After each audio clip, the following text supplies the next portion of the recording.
What's going on, everybody?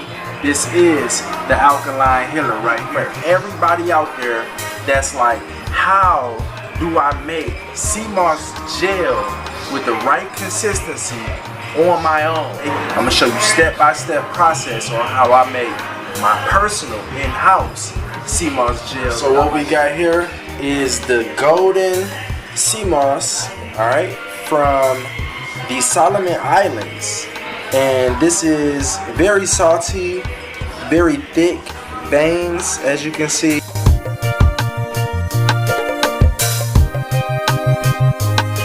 Alright, so right here we have another golden sea moss, and this is a lot more stringier. It's got some little nubs, as you can see, that are outlining the tentacles or whatnot. Very salty. And this here was found in the Miami, Florida coastlines. Alright, so right here we have premium gold from Trinidad and Tobago area. And this is a premium gold sea moss, as said. And this here is very unique looking, to say the least. You know, you got some different strands where it kind of goes from a red tint right here on the corner to a more lighter or golden type of a color.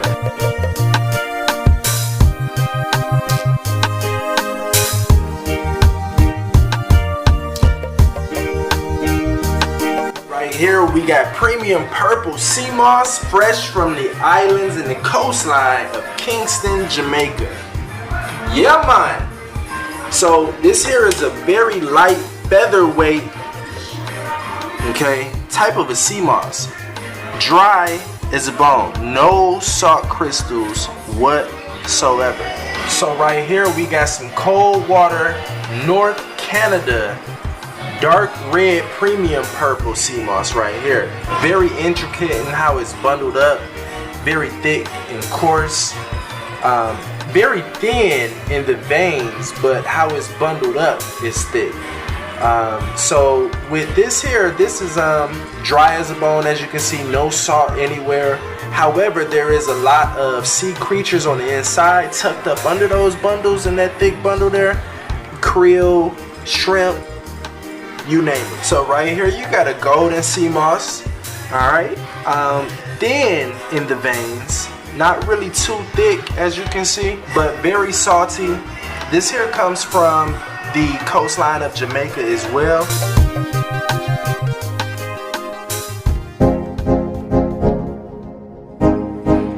And so right here we got some Canadian sea moss, okay?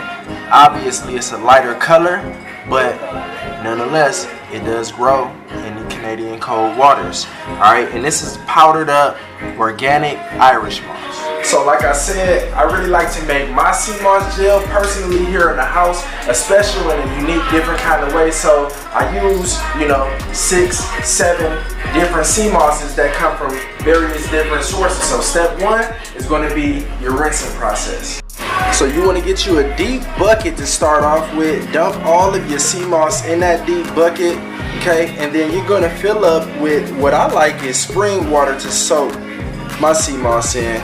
And you're gonna just basically fill it right up above the level of where the sea moss is. And in this rinse process, what you're gonna do is go ahead and just scrub. Take it, get physical with it, and you just wanna scrub it together. Okay, all of those sea creatures, all of that ocean sediment, it's gotta come out in order for this sea moss gel to have the perfect consistency.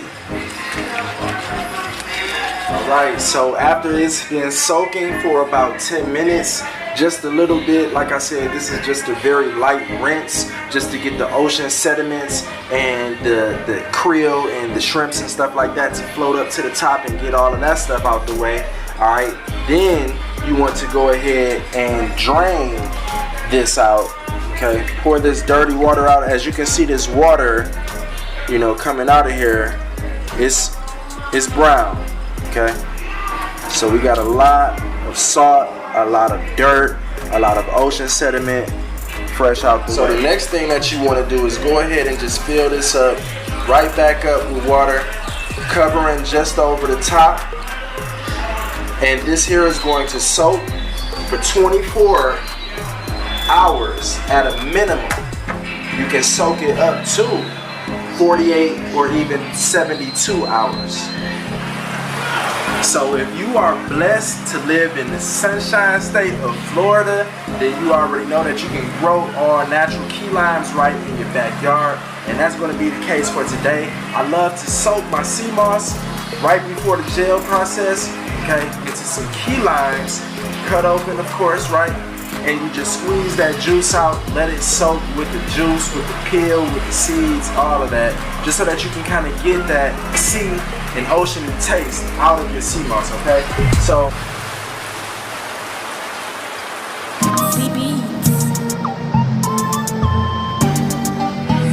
alright, so as you can see, it's raining outside, so you don't need to rinse it off.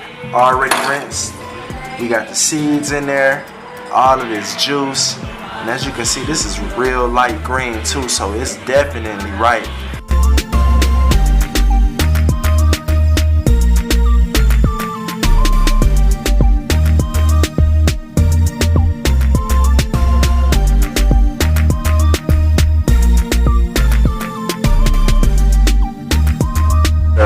I'm flipping this out here so that I can expose all of the juices of the key lime right there. Flipping that peel all the way totally inside out and get that submerged down in there. And then we're just gonna let that soak for 24 hours.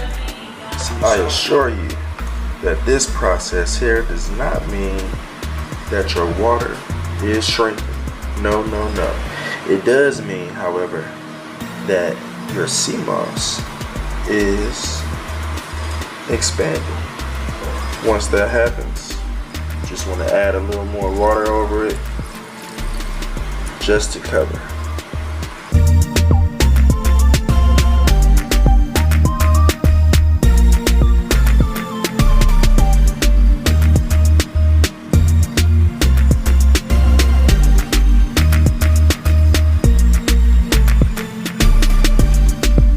Throughout the course of this 24-hour soak period, you will definitely see several different rises of your sea moss. So when this happens, you just simply add more water. That's all. Just over to the top.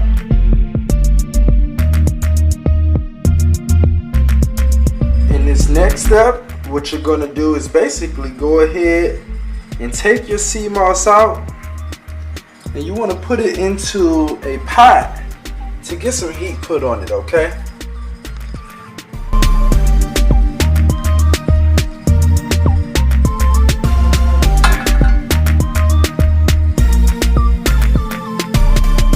Alright, so we got our key lime juice here. We're going to go ahead and pour this 32 ounces of water right on in there. I'm going to keep pouring water pretty much until I get it all covered up.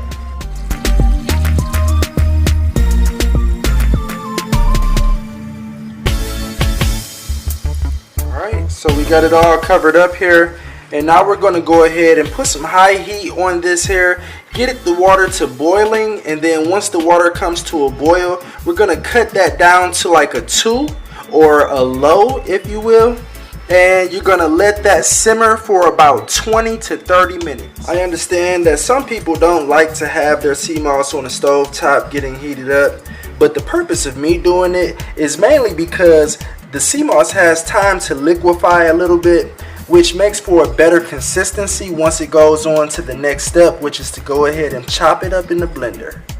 So what you'll see start to quickly happen is your sea moss is going to start melting down, getting into almost a perfect consistency.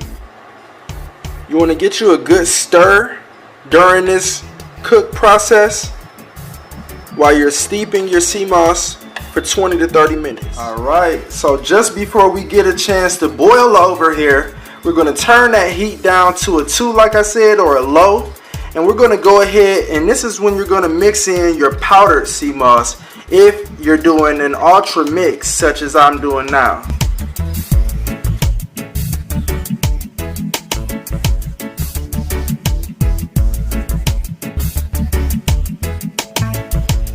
Now that it's on low, we're going to go ahead and give that powder along with the sea moss that's already melting in there a good stir for this 20 to 30 minutes while we let this sit and steep. Alright, so now it is transporting time.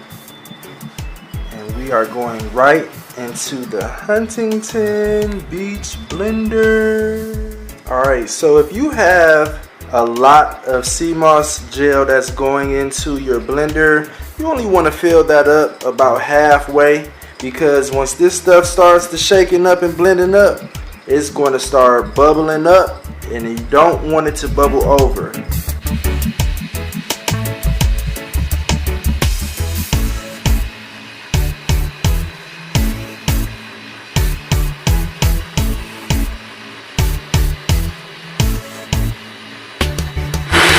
One thing that I like to practice with is this pulse button.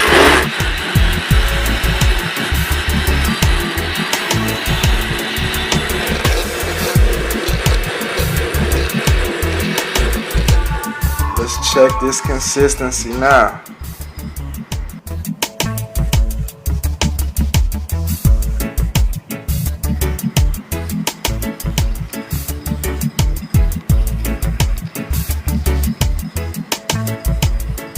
How you like to see it.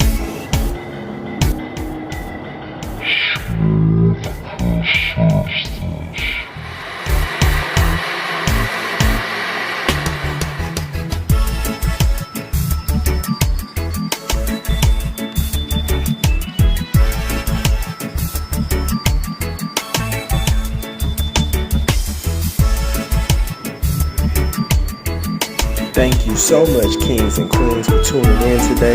Please subscribe to the channel, and don't forget, tell a friend.